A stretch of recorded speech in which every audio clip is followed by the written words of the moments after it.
Welcome everyone. We are here at this Montessorium panel. So this is part of Montessorium, our new higher ground education's new think tank, our initiative on agency and identity, on thinking about issues of identity in development and education, and applying that thinking to some of the cultural controversies around how to approach issues of identity, particularly race, diversity, inclusion. But we're also working on developing our positive view, which is part of what we're here to talk about tonight. So the topic of the panel, I'm Matt Bateman. The topic of the panel is dealing with discrimination and prejudice in schools. Dealing with discrimination and prejudice in schools. And this is a wide scope topic. So the way that this most often comes up is with respect to students, but you could also think about staff, and how they interact with one another, and parent relationships, all the different relationships in a school community, and all the different kinds of problems that can arise due to bias or prejudice or presumption or labeling or other kinds of issues that are at foot.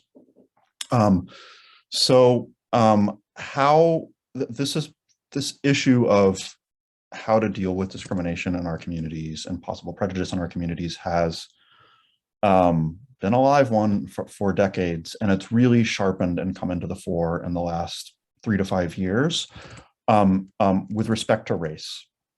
And the major alternative that the cultural discourse is anchored on, whether you love it or hate it, is this kind of family, this cluster of approaches for thinking about discrimination and prejudice that fall under the heading of diversity, equity, and inclusion, or ABAR, anti-bias, anti-racism, or critical race theory is the most hot button one. That used to be a relatively neutral description of a theory. Now it's its own kind of loaded term in and of itself.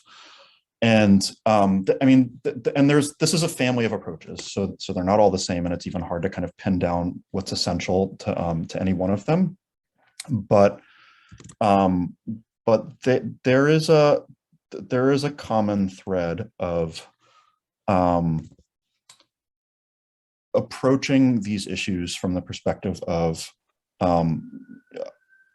looking at wide-scale, society-level oppressed relationships, of looking at racism at a pretty significant and fundamental social scale, and then doing things like sensitivity trainings and thinking about and reflecting on the privilege that you have and how you're bringing it to the situation. This should be sounding familiar. It's basically bringing an approach of in what ways are we or are we not manifesting systemic racism, and in what ways are we or are we not fighting it. And that arises in approaches to curriculum, what's included in curriculum. It arises in approach to staff training, like how are staff trained on how to handle issues of potential prejudice or discrimination, or even just how to handle issues of interpersonal relationships in the school. And this approach has come under fire. I've been amongst those, and I think all of us have been amongst those who have criticized it for various reasons. For being, well, we'll get into what it is, but some of the critiques include, some of the worries include: is it inducing guilt in students that is unnecessary and unearned? Is it a kind of presumption in and of itself? Is it that are we bringing a really heavy framework to a situation in which we need to look more at the individuals involved? And so the question I want to ask here is there another way? Is there another way to deal with these issues of discrimination and prejudice in schools? And that I think that there is. That's what we're working on, is developing another way. But I thought I'd just do a round robin before we take questions. And we have some spam in the chat, unfortunately. So we'll just ignore that. Before we get to questions and comments, so we will open it up to questions, and we'll figure out a way to do that, even though we're disabling the chat because of a Zoom bomb. But let's just get some initial comments from each of the panelists. So why don't we start with Ray, since he works in schools, and then I'll kind of go clockwise around my screen. So that will be Ray, Chloe, Greg, and then Camille, unless you guys want to interrupt each other and throw in comments. Thanks, Matt. I would, I think I'd love to hear from the other panelists. I'll just focus. I would just reiterate what you said, and maybe underscore and focus on the point about schools, and that this is coming up in schools, and a kind of broader issue that I've been thinking a lot about is like, who decides, and how do we kind of relate, like how do we relate views on from diversity and inclusion to views on school choice and to other issues related to schools. And what that surfaced for me is that your approach in this area, as in other areas, is premised on a certain philosophy of education and on a certain view of the good life and a certain view of human nature, and that ultimately a discussion of which of these approaches is right and ends up, as I think we'll see today, in a discussion of what is the nature of the human being, what is the nature of the way people relate to each other, and how does that affect our thinking about education.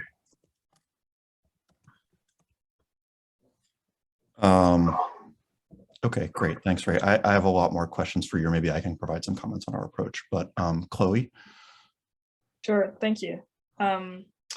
What's coming to mind right now is this idea I've been thinking about within psychology, which is about this idea called splitting. And splitting is a psychological mechanism that people basically do whereby they perceive the world in black or white terms. You can obviously see how this relates to race, but they see the world in black or white terms as a matter of reality. So they might demonize a person and see a person as completely evil, or idolize a person and see a person as completely angelic or saint-like. And I think racism is in its most simplest definition a form of psychological splitting.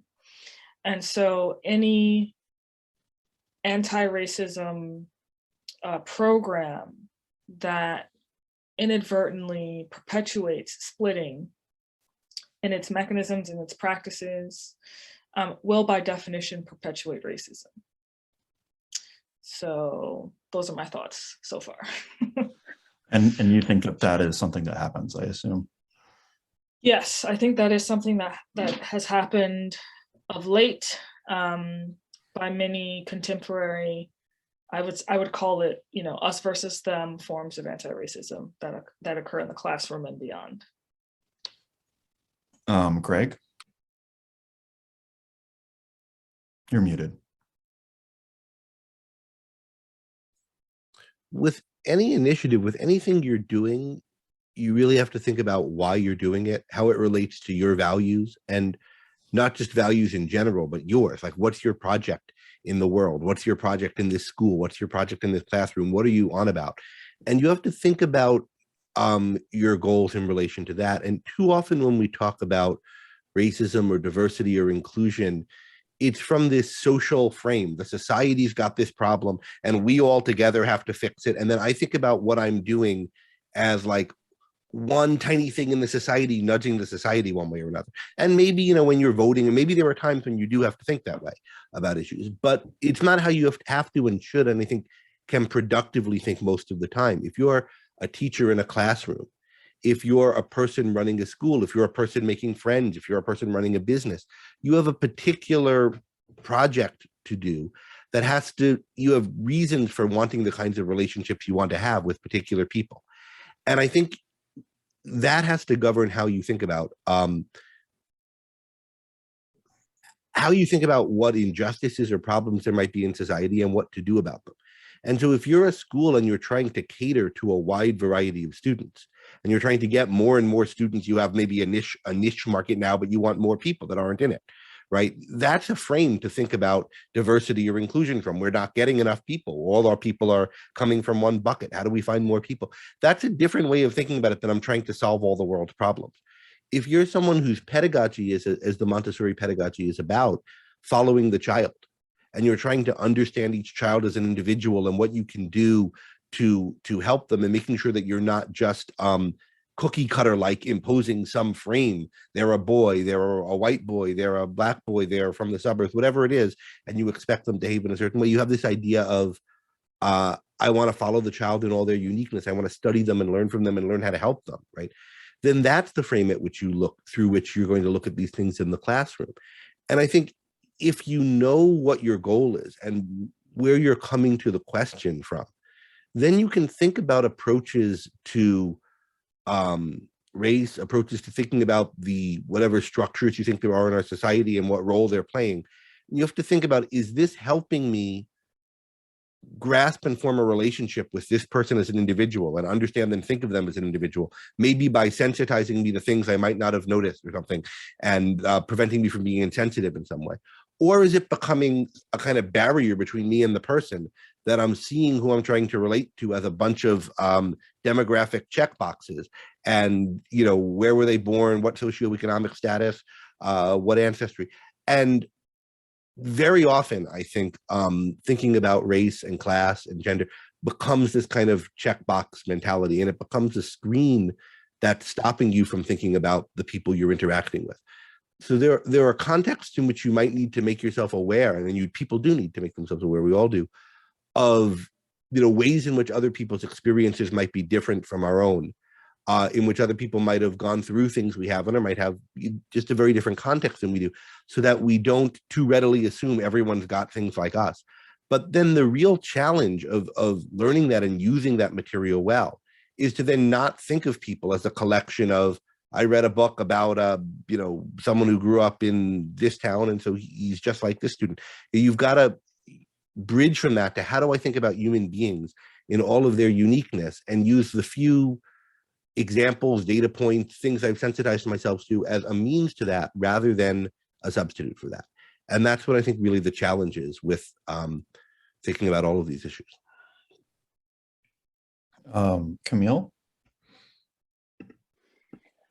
Yeah, well, I think a number of really good things have been said already. I do want to begin by saying that, you know, I think Musa Al-Garbe, who I believe is still at Columbia, is a sociologist there who's done a lot of great work examining essentially the academic research about diversity, equity, and inclusion training broadly, and has tried to provide some context for what is efficacious and what is not.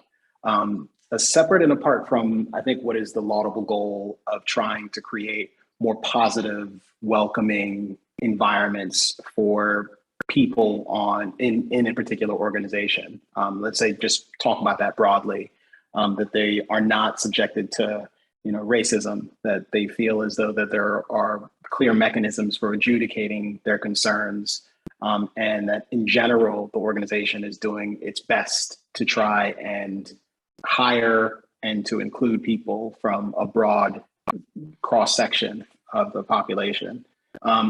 That is a laudable goal. The question, however, of how best to achieve that goal and what that actually looks like is another one.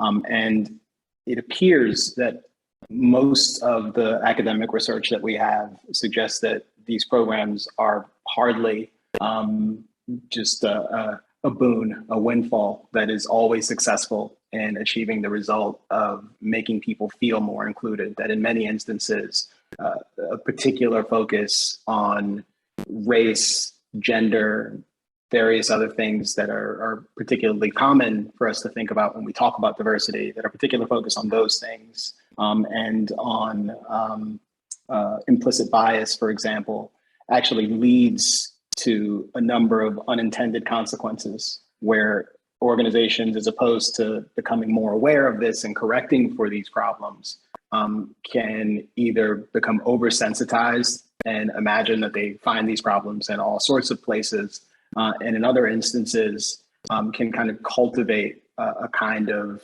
vulnerability and a sense of general concern amongst coworkers that they may be, you know, at risk of offending someone, even where no offense was meant.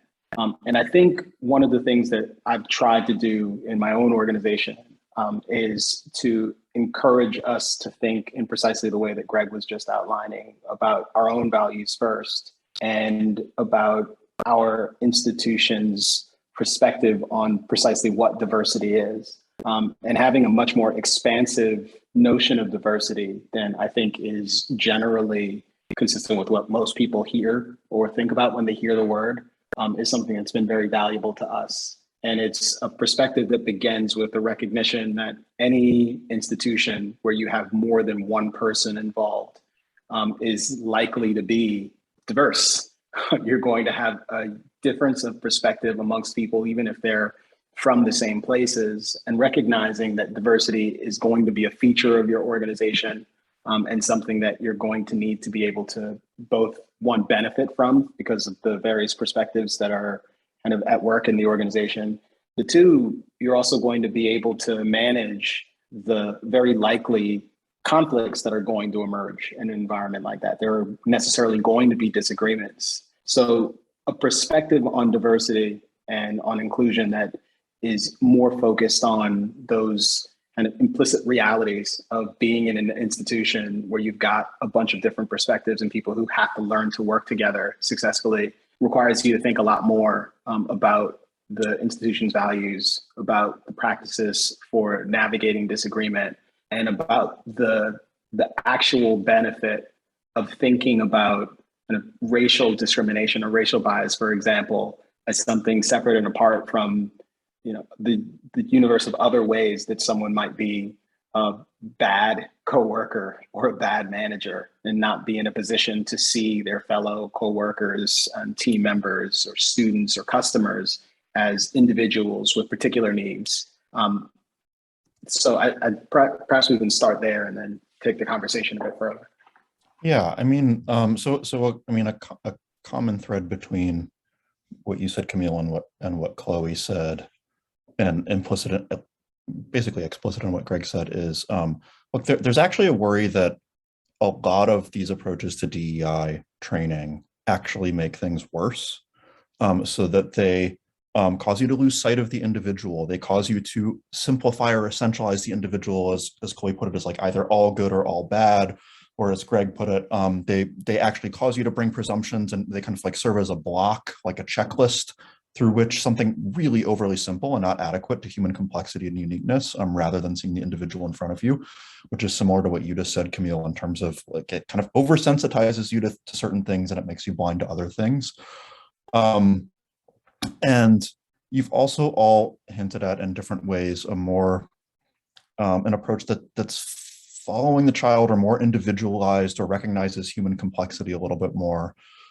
So maybe a way to surface that a little bit further is to talk about a different non-race, non-gender kind of discrimination and prejudice that I think is actually pretty common in schools, and that I think we're more competent at discussing as not just this panel, but just as a society, and that's labeling children.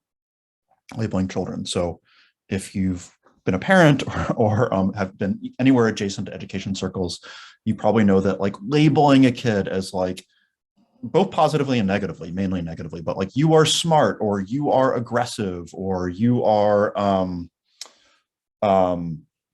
shy, you are reserved, you're withdrawn, you're an introvert. Kind of giving these trait-like terms to children is very often frowned upon in education settings, and the reason is that it's attributing something. It's attributing a kind of like you're adopting a lens and then attributing it to the child in a pretty strong way, where you expect to see it, you expect it to persist. It starts to affect your behavior. It starts to affect the child's behavior. It's a kind of prejudice. It's not racial prejudice. It's not a sexism or a gender prejudice. But it's like you are now seeing this child as overly aggressive. And the question is that justified? And even if it is justified in some sense, is that the right way to think about it?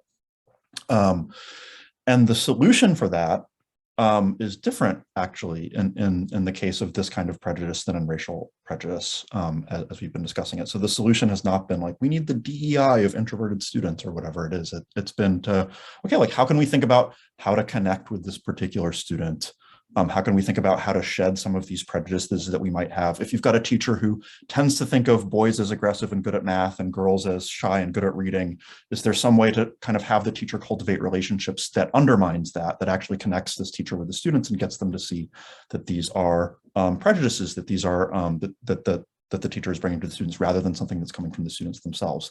And is that, I mean, that is not how DEI trainings typically approach this issue. It's not like, well, like this teacher's being a little bit racist, so let's have them connect with students. It's like, this teacher's being great, like, holy crap, like we got to fix that.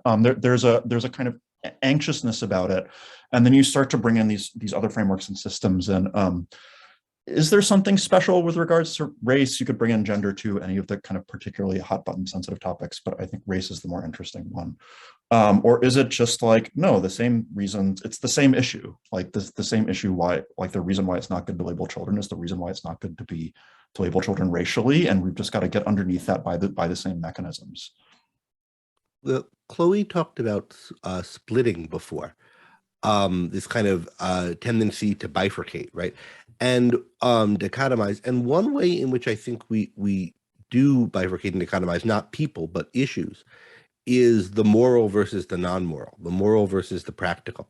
So if a teacher has a little bit of trouble relating to kids with this interest profile, but not that interest profile, that's a practical concern. She just needs, a little bit more training or a little bit more work. But if a teacher has trouble relating to Black students and relates better to white students, or trouble relating to girls and relates better to boys, that's a moral problem. The teachers, it's a kind of different order of problem. And we don't then think causally about it. We think in terms of shunning and casting spells, or, what we can do to kind of get her right. And even if we talk like she's got work to do or something, we pronounce work in a kind of funny way, like it's not like she's got regular work to do. And on the other hand, we don't see the other thing as moral at all. Like, things are either practical and causal, and you can think about them and how to fix them, or they're moral and they're not. And I think that way of thinking both about the moral and the allegedly non-moral is wrong. I mean, if your goal is to connect with students, to teach students, to understand students, and you see this as something that's sacred, spiritual, important, of great, tremendous value, then you attach moral significance to any way in which you're not doing it as well as you could, and you want to be able to get to do it better. It's a profound thing. So in that way, we should moralize even the practical concerns, but we should take and we should attach the importance to it that we attach to the things we already recognize as moral. But at the same token, we have to think causally about the moral things. If someone's doing something that's non-productive, that's skewing their relationship with children, or just failing to do as much as they could to get the best relationship with children, and they're a teacher, we want to think about, how can we fix this? What does this person need to do to get better at this? Including in what ways might it be that person's fault, and in what ways can they spiritually become better? But that applies, I think, throughout, up and down the ladder. And we have to push back against this dichotomizing of the types of issues. I think that this idea of viewing race questions and questions about insensitivity in race as akin to areas where we're less stigmatized in our thinking about it and better able to call on our resources, I think is a good thing to do. But then I'd want to hear more about, like, well, how do we deal with labeling? Because it's not just we say, don't label. After all, the teachers are supposed to follow the children. They're supposed to be making observations about the children. They're supposed to be noticing things about the children. They've got to use words to do that. And so what is the right way to use words to do that? To say this child seems to be this way or is doing this, that's not labeling in the pejorative sense.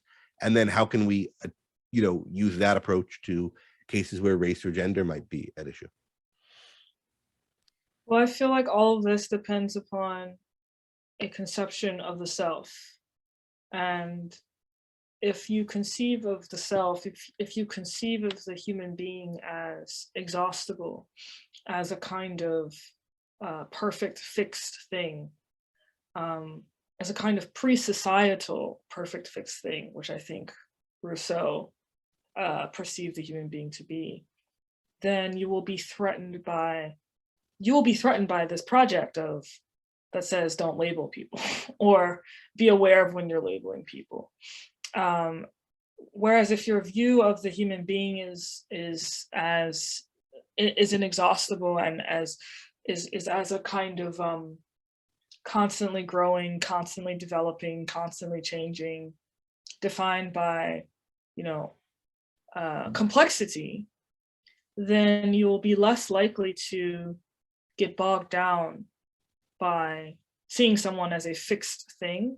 But it also, I think, depends upon your capacity to see yourself in that way as well. So I would actually ask, like, what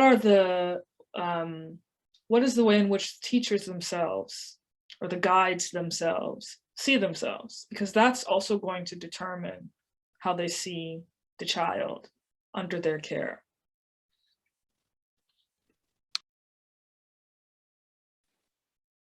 Yeah, I mean, I think there's a lot of good things that have already been said here. What stands out to me, just going from the question you'd asked originally, Matt, it is certainly the case that racism is special, if only because we've invested it with so much. And in investing it with so much, we have all of the risks that Greg alluded to when he talked about the moral nature of our conversations about race and racism, and the particular kind of degeneracy that is attached to anyone who is kind of accused of racism or is practicing it. But I think what we sometimes miss and overlook is the degree to which, in leaning into something that has this really kind of deep reservoir of meaning for us in terms of race and racism, and giving it that special station, we are also entering into circumstances where we just have these prepackaged narratives.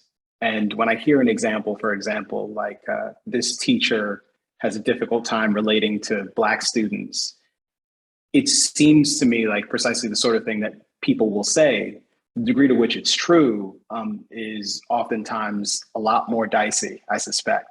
The actual relationship that a teacher has with students, whether or not it is meaningfully about the race of the students and not some other attributes of the students or attributes of the teacher themselves, I think our willingness to actually look for the meaningful problems here, like the tangible things that are actually fueling the dysfunction in terms of the relationships, the meaningful relationships that a teacher is able to establish with all of her students or all of their students, it may be blunted by our particular fixation with race. And I think that a huge advantage of having an individualized approach to thinking about diversity and inclusion, and to thinking about how to best constitute your team in a way that is kind of sensitive to the diverse array of cultural sensibilities that will exist in any organization, and certainly in this case in any classroom, is to think about the individual needs of the teachers, the individual needs of the students, and how best to allow everyone to collaborate, to learn from one another, and to feel as though they're in an environment where they can be as open and honest as possible, to be vulnerable, and to constructively navigate conflicts and problems and disagreements when they do emerge. Yeah. I think another way to look at, or another way to restate some of the things that have been said, I think, is that in the example of like a child who is shy, it's not that you're not identifying them as shy or as timid or as restless or whatever it is. It's that you're not like, you're doing it in a way that sees them as an agent, as kind of capable of like taking action and doing something. And isn't if you're identifying, quote, labeling them, but it's like a means of understanding, do it, right? Like it's a means of seeing, not a means of blinding yourself. It's good to use your conceptual knowledge, and that has its own baked in protection, because if it goes off the rails, like you're oriented in the right way. And I think that you could do that in the case of race or gender or some of these other categories. I think the issue is when you do it as a way of removing agency, as a way of like kind of like shifting focus to external factors. There's a kind of fixed mindset rather than growth mindset that is often packaged with these things. I think it's an interesting question of whether it has to necessarily be packaged.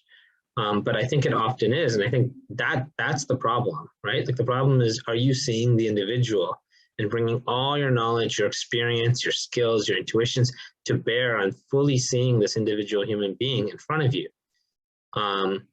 You know, and then some things will work more effectively than others. Or is your kind of gaze being taken away from the individual? Are you seeing the category, as Chloe would put it, are you seeing the kind of,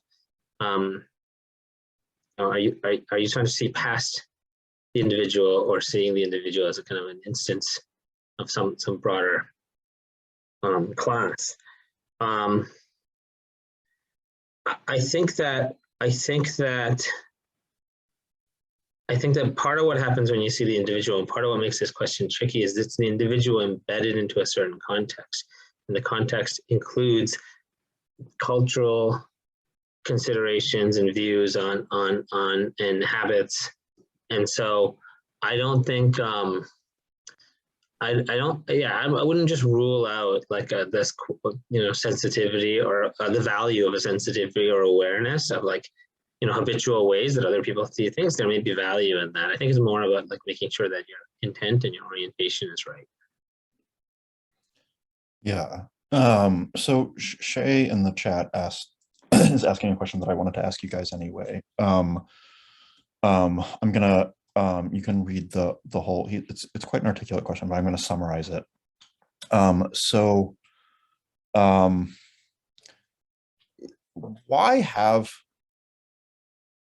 Is there a need for an approach to diversity and inclusion? And in particular, is there one response to, like, if you look at what you could call the standard DEI A-bar CRT approach that we were criticizing earlier, one response to that, one reasonable response to that might be, let's just jettison the whole apparatus and treat people as individuals. And here we have this identity and agency project at Montessorium. We have this diversity and inclusion. We're kind of thinking about these topics kind of in particular, and especially with respect to kind of politically sensitive topics like race and gender, in the context of this advisory, in the context of this panel, and in the context of our organization. Like, why are we doing that? Greg was getting at this a little bit in some of his initial context, but like, why? I mean, is what we're all saying, is what it amounts to, like, just look at individuals, like, forget about all this other stuff, guys, or is there something more to it than that? Yeah, I would just say quickly, building on what I said before, you know, the false alternative is like racist essentialism, and this kind of view that these characteristics, race, gender, other things are, they inherently say something about you, independent of your choice and your development and your action and your engagement with the world on the one hand, or they say nothing about you on the other. And that's just not true. The reality is, you as a developing being, if you're looking at a child, imbue certain things with meaning. You can choose to identify. I can choose to identify with my race, or with the fact that I'm Canadian, or with the fact that I work the night shift, or whatever it is, more or less, and make that more or less core in terms of my self-appraisal. And then when you're looking at other people, it is extremely important what they've chosen to self-identify as core to who they are. And that's part of what you're trying to discover. And that's part of the way that you respect them. And so I do think that that combined with the fact that these are, you know, ideas that people encounter in the culture, like, it does mean that, yes, this is an important area of focus. Like, you can't understand people if you just eschew all thinking and reflection about these areas. Yeah, I would echo that. I would just say that the failure to take into consideration aspects of a person's identity would be failing to actually see them as an individual. If you just say, you know, let's just treat people like individuals, I don't know what that means, right? That's just an abstract statement. or can be an abstract statement. There's also the fact that, at least here in America, and our current reality has emerged out of a certain cultural grammar that has been impacted by many different historical, religious ways of thinking about what it actually means to be an individual.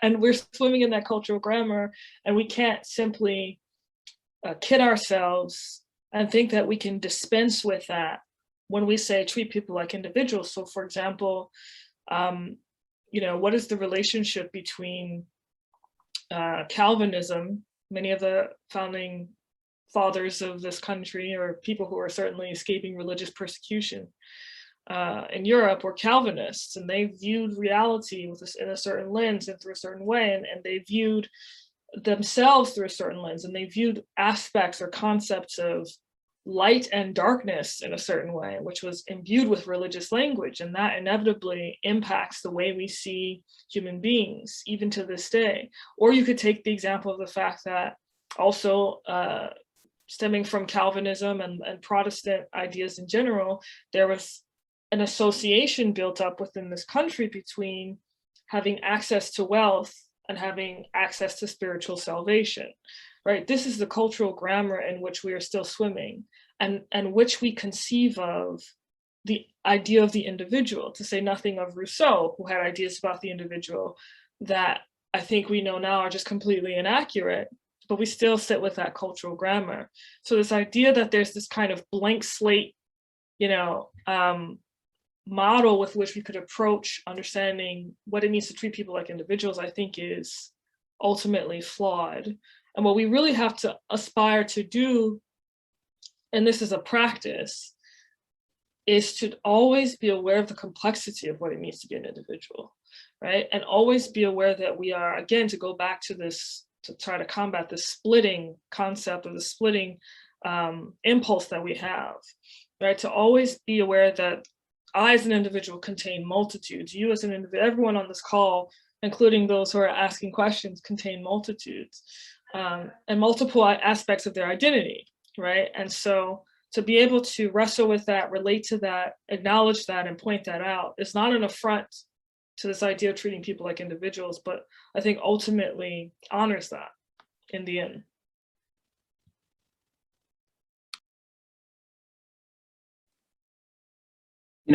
I think I'm of a couple of different minds about this, and I certainly appreciate the question in the sense that it kind of takes us back to the foundational, the root of what brings us to engage in these kinds of discussions.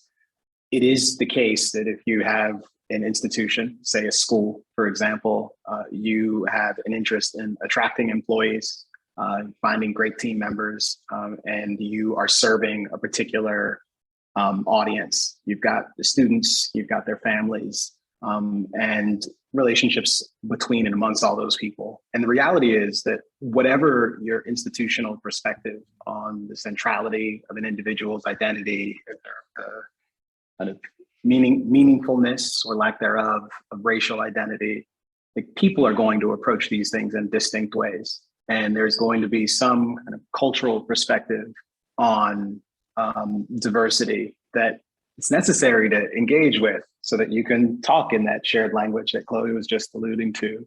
In much the same respect, though, I do think it becomes very important for an institution to define its values in a very clear way. And to the extent it has its own perspective on diversity that is perhaps very different than the prevailing notion of diversity, then it becomes incredibly important to engage in conversations internally, and perhaps even publicly, and to think about your branding and messaging and the ways in which you can communicate your distinct perspective on something that may in fact be really fundamental to the way that you're able to provide the service that you hope to provide to your families, to do good team building in a way that you think is most fruitful.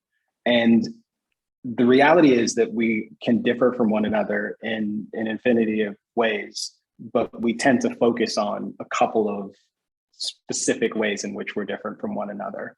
And as Chloe alluded to, I think it does require some practice to figure out how to do that in a more productive way than we've often been able to do it. So I think the only way to develop those muscles is to engage in those discussions and to find the places where you're encountering, say, some friction, and to be able to navigate that stuff by doing and by modeling good behavior. But I also think that again, divorcing ourselves from a lot of the more common ways of engaging in these discussions by refraining from phrasing all of this with respect to, say, racial diversity, for example, and placing the emphasis back on individual diversity.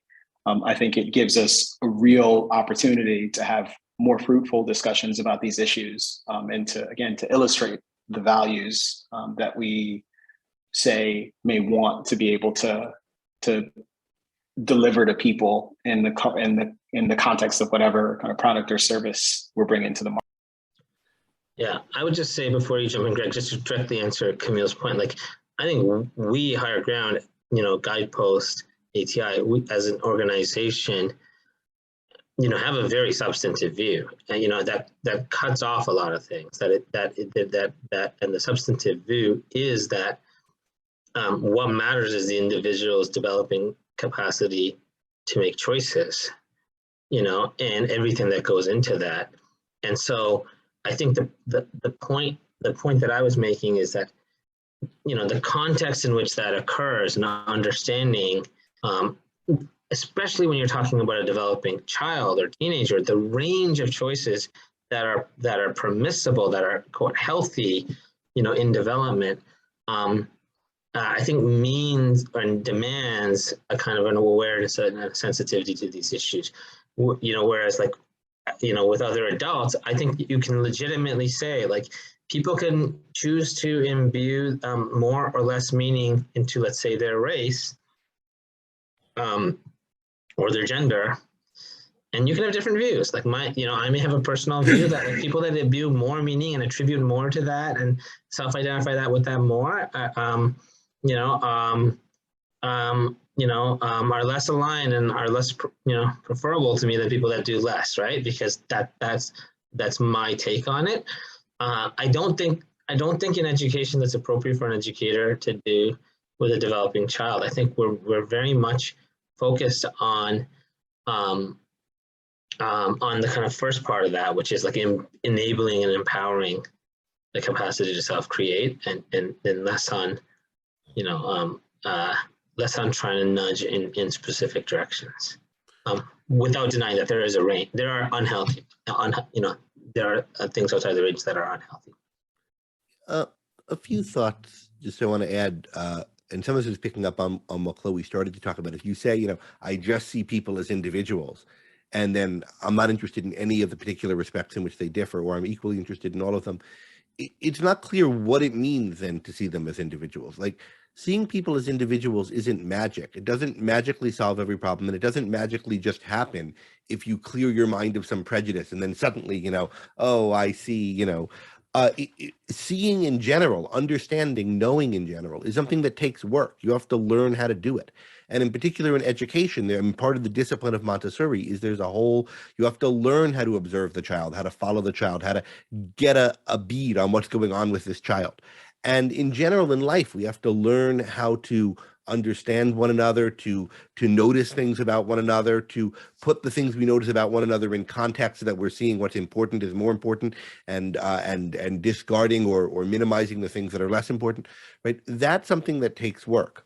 And it's something that we have to learn to do. And if the right answer to these issues of race and gender and sexual orientation that people are so concerned about today is that we should see them as just some of the traits that people have and not that different from the other ones, and really the way to understand them is by putting them in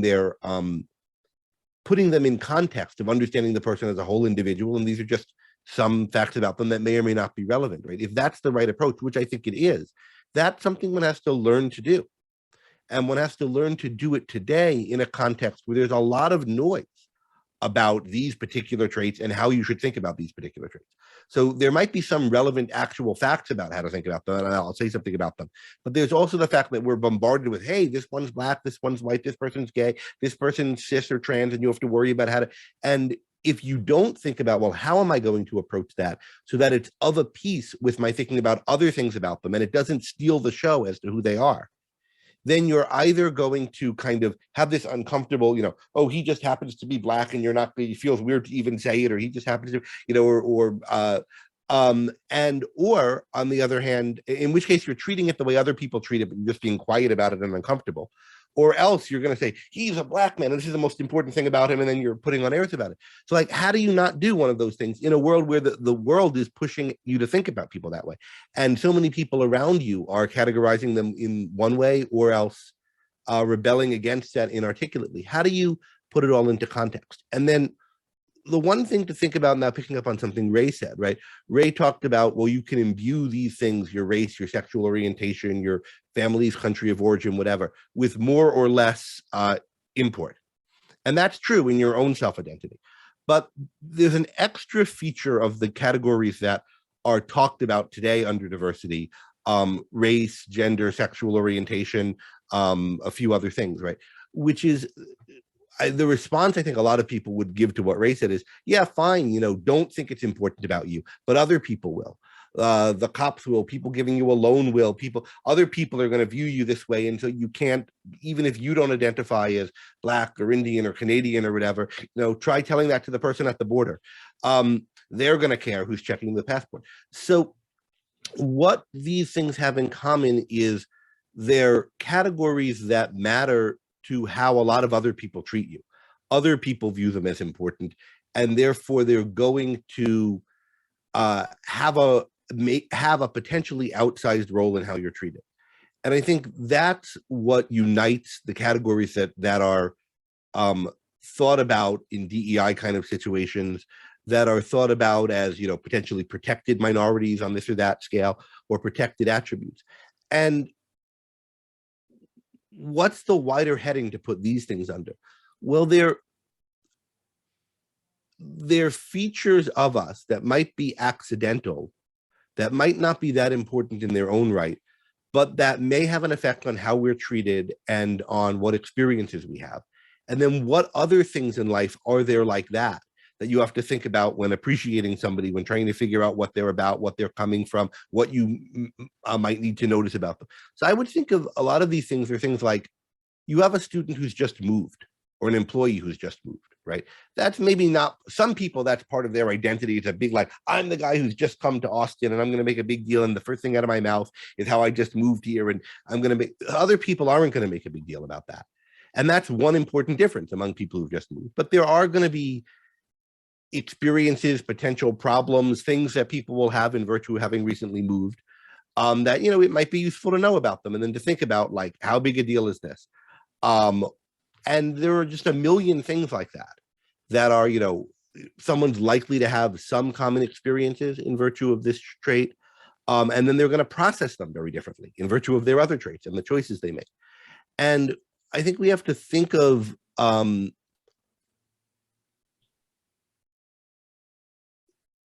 about how to understand race, sexual orientation, sex, etc.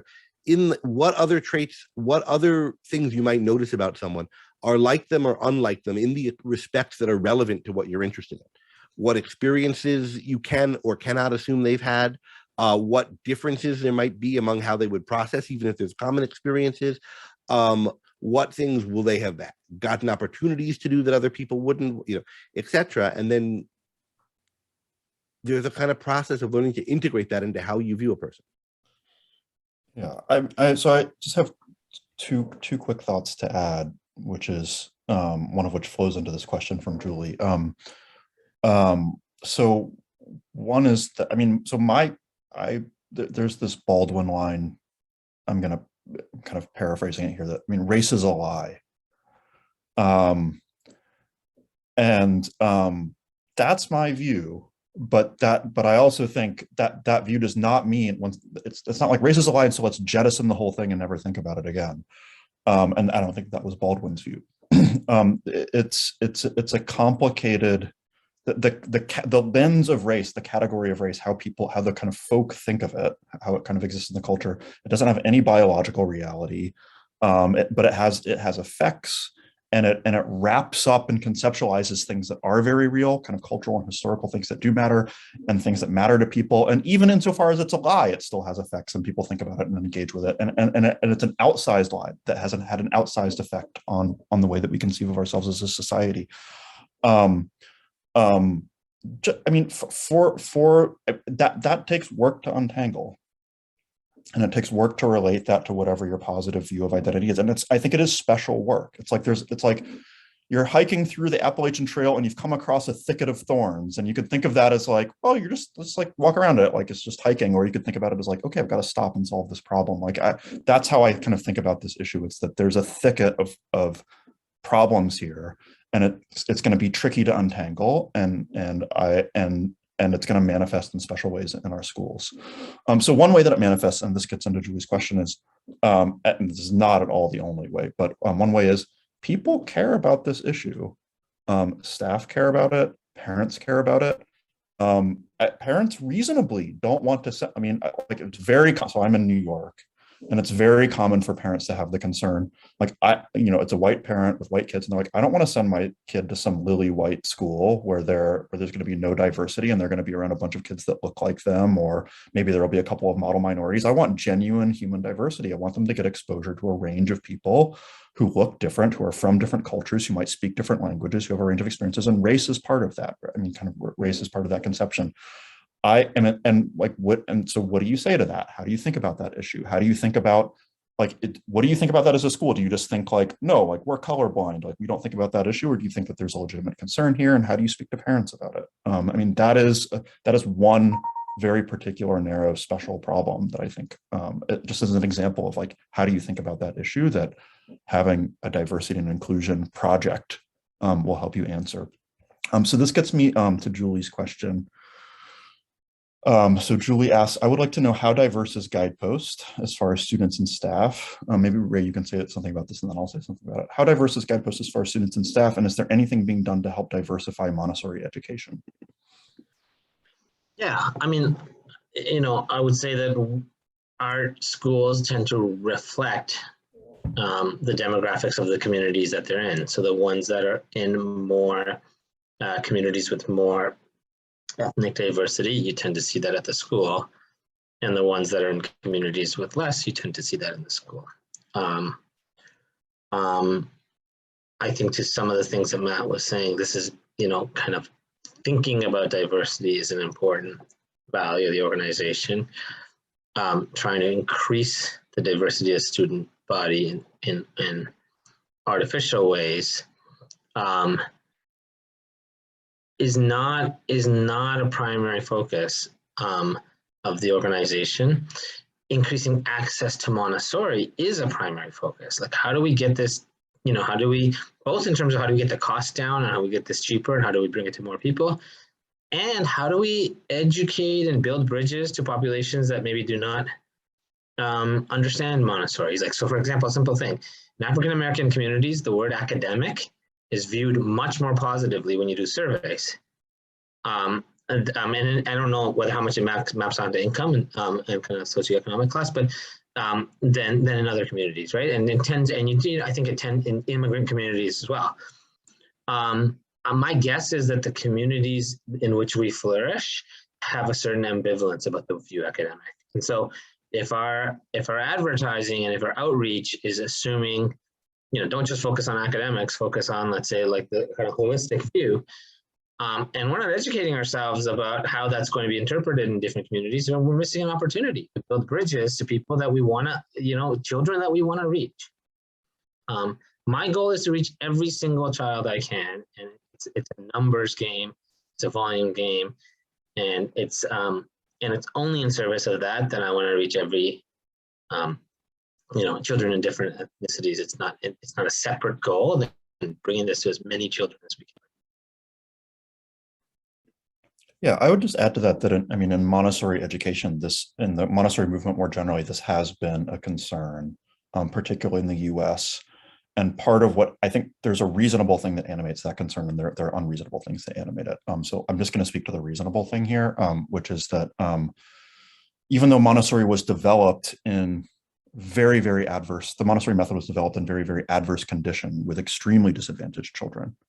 And this is one of the things that historically differentiates it from other pedagogies is the circumstances in which it was developed, and then it was later applied to more privileged children.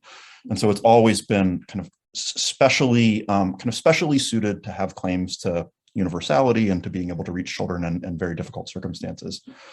In the US, when Montessori actually took off in the late 50s and the early 60s, it was not particularly connected to that historical reality. It was a kind of pretty upper crust, elitist, progressive response to traditional education. It was part of the progressive resurgence in America, and it's been seen as a kind of luxury in a certain way, a kind of elite luxury to not have to care about things like academics, an elite luxury to kind of to be able to give your child freedom and know that they'll be okay because they're privileged in society. And I think there has been special effort needed to be like, no, that's not what Montessori is about. This is not just a place where we let kids do whatever they want to have fun because they're privileged kids. That is a view that has had to be kind of fought. I don't think it's an accurate view. And so a lot of Montessorians have worked very hard to undermine that and to kind of spread the word elsewhere. We have a question from Nick here. I think this will be the last question. We'll run a couple minutes over. I hope that's okay. Would you say then that we should explicitly make children aware that others will see something about them, say their color or gender, as something salient in particular circumstances, like the Borer or Alone example, and then cover how big a deal this is? So I think what Nick he's speaking to something that Greg was talking about, where it's like, look, if you're going to be discriminated against because of the color of your skin, is this something that you tell students? And is it like, look, like people are going to treat you a certain way. It's going to be like, you're going to have prejudice born against you. And then do you kind of help the student figure out how to think about that?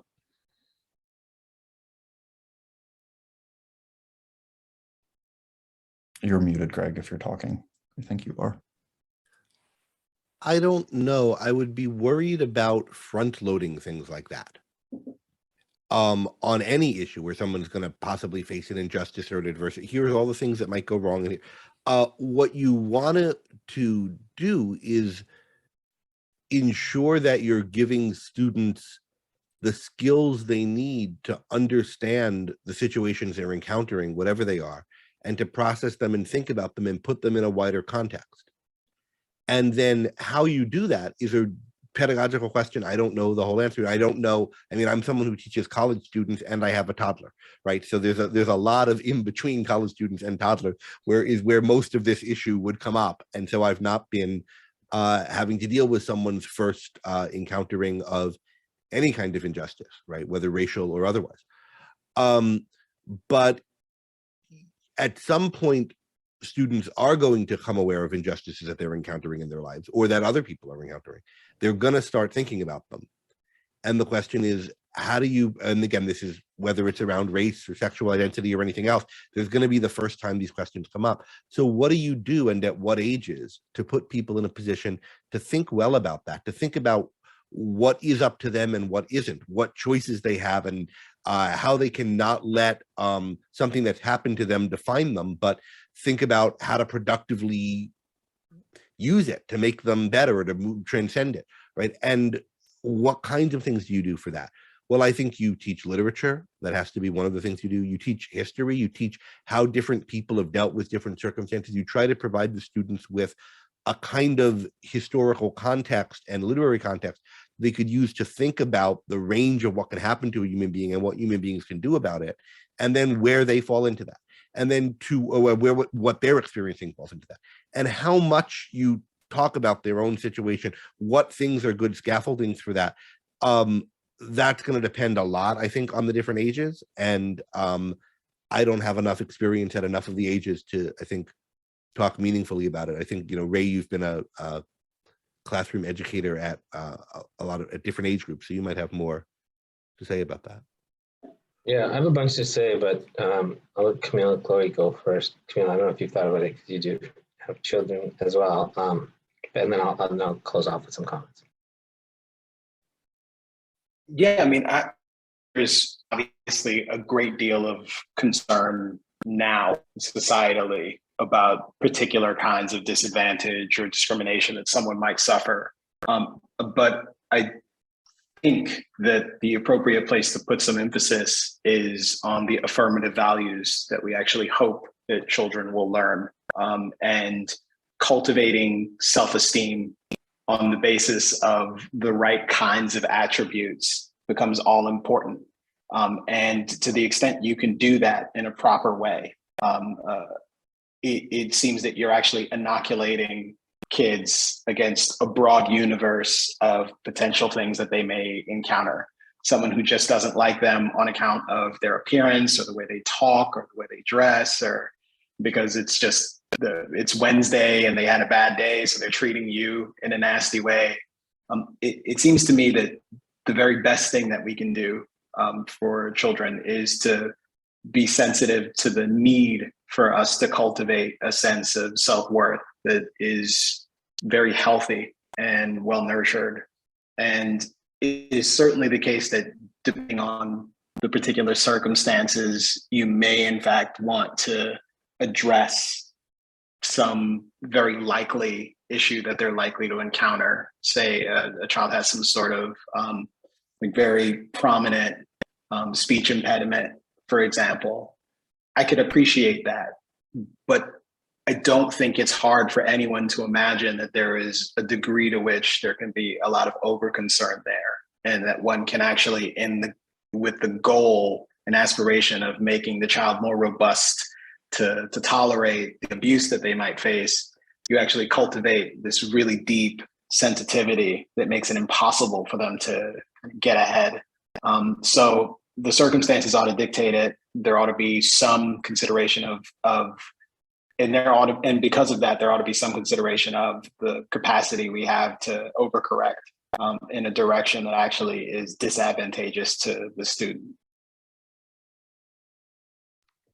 Yeah, I really like that, Camille. And I really like what Greg said. I don't have much to add except to say that for me, the literary piece is synonymous with psychology.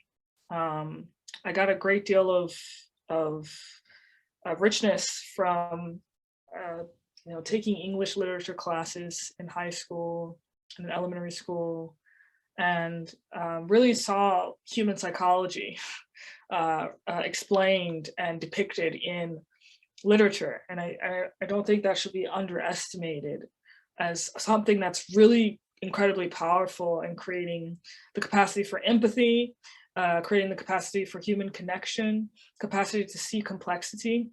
And I would even go so far as to say, giving a person, and I'm not sure at what age this starts, but giving a person the capacity to resist the temptation to internalize when something that someone else has said in a sort of bullying way, right? That is so important. And a lot of the campaigns, movements that we have today that come in the name of anti-racism are essentially teaching people to identify with what is being told to them in a pejorative way, so that their identity becomes, instead of an agent, they identify with being a patient, right? And so this is what I would say we must be on the lookout for when it comes to helping students deal with what they may or may not be, bullied about or bullied for in their lives. Yeah. I'll just very briefly, and then Ray, I'll let you close. I mean, I definitely think that education should be concerned with this issue, Nick. So I mean, the way that the kind of simple, pithy way that I hold it, which is less complex and interesting than what others said, but maybe easier to hold, is education should help you navigate an unjust world, or a world with injustices in it. And that is different from education's job is to fix the injustices of the world. And that's also, I think, education's primary job. Like, I don't think that the educator should think of it as like, oh crap, my student is going out into a world with injustice, I have to be super concerned on them navigating this. It's a secondary issue. It's like there's a fundamental core of like strength that the child has to build up, strength of self, a capacity to love yourself and to love humanity and to understand the world. And then secondarily, you can say, okay, like this is a world with injustice. Like how do you apply that strength to those cases and kind of live your life without those things sapping your strength and weakening you? But and it's complicated how to do that, but for sure, I think this is part of the job of it. I do not think that education should be like, never discuss these issues and send the, protect the child in a bubble and then send them out into the world and they have no clue what they're in for. Nor do I think it should be do nothing but talk about injustice and make children paranoid about what they have in store for them. So, but yeah, go ahead, Ray.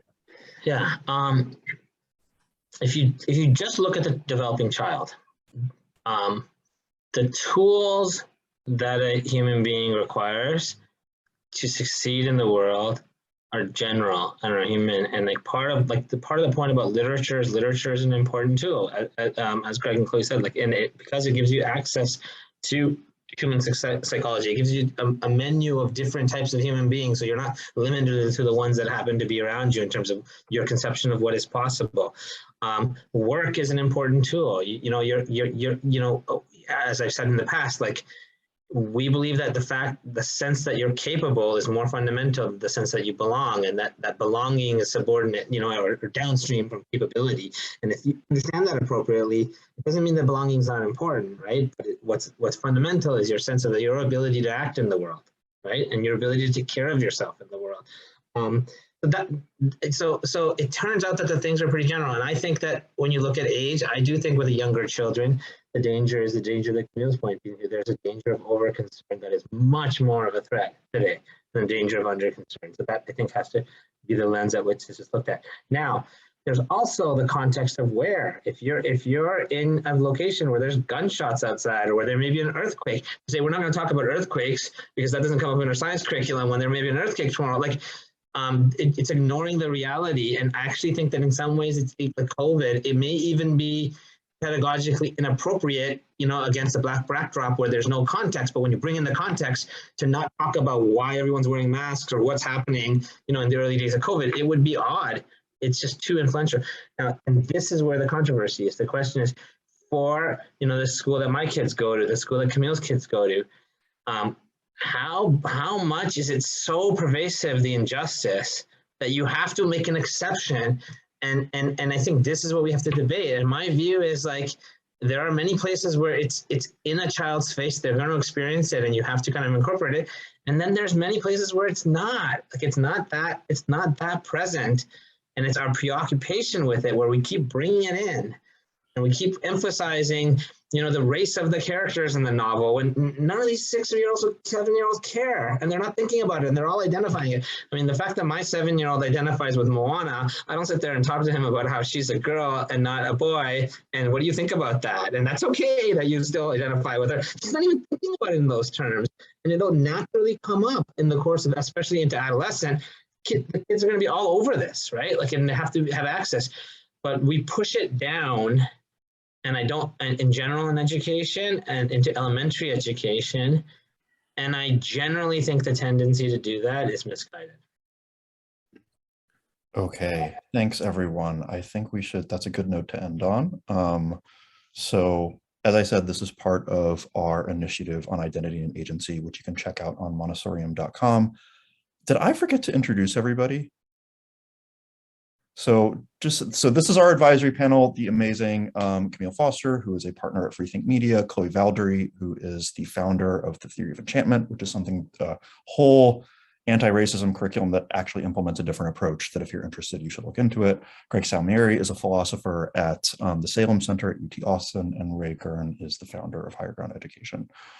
So this group is basically is the identity project at Montessorium. I do most of the writing, but through panels like this, others contribute comments and lots of guidance. So I steal a lot of thoughts from people in this group. And so you should check out that on our website, Montessorium.com. And if you're not already following all these people on social media and in whatever media formats and streams you consume, you should be. So thanks everyone.